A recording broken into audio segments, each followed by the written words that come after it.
Okay, let's get this out of the way first. Yes, the medal collecting to unlock stages is aggravating, totally unnecessary, and counterintuitive. I have absolutely no defense for this other than to say that it's just one blemish, no game is perfect, and at least it's not a forced stealth sequence. There's also segments where you have to walk around town and talk to people looking for a bit of information so that you can move on. It's unnecessary and silly, but it also only happens twice, takes place in rather small towns, and generally doesn't have all that big of an impact. However, I really don't see how Sonic Unleashed deserves all the hatred it and every Sonic game since Heroes has gotten. I think the problem is that it's become fashionable to hate Sonic games, which is causing them to be judged over harshly for problems other games would get away with routinely.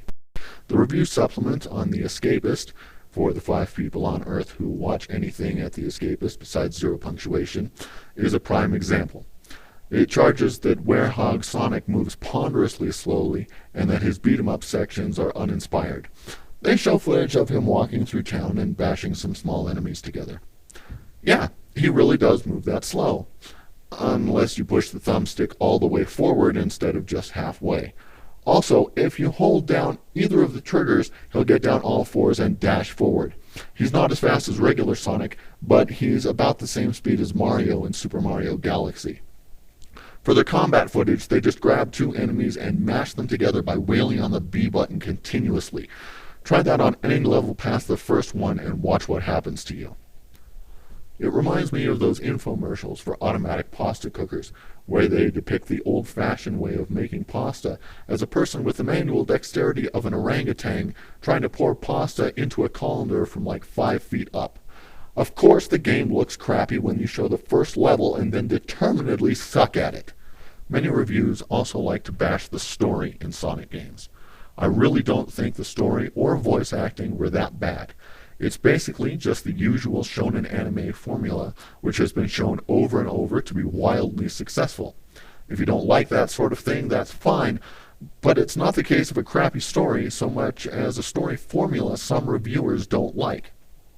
It's also a cheap thing to mark down on a game they've already decided to hate, since any story can be called trite and derivative, especially when you don't cite any specific examples.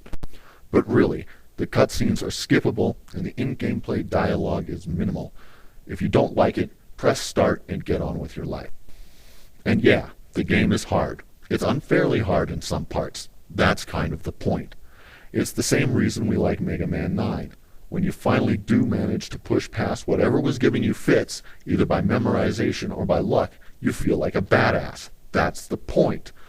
I may have complained all the way through the Eggman Land level that it was over an hour long and kept dropping me into pits with less than a quarter second to react. But when I finally dragged myself across the finish line by my fingernails and teeth on my last life, my arms ached from bearing down on the controller, my hair was wet with sweat, and my voice was hoarse from cussing at the TV. You'll wonder if the level will ever end. You'll feel a nagging despair that you're just not good enough, that maybe it just can't be done. And then you do it and you feel like Bruce Lee. That's what hard video games are all about, feeling the frustration and then overcoming it. If you don't like Sonic Unleashed or 3D Sonic games in general, fine, that's your prerogative. But please, try them with an open mind and dislike them for yourself. Don't just hate them because it's fashionable.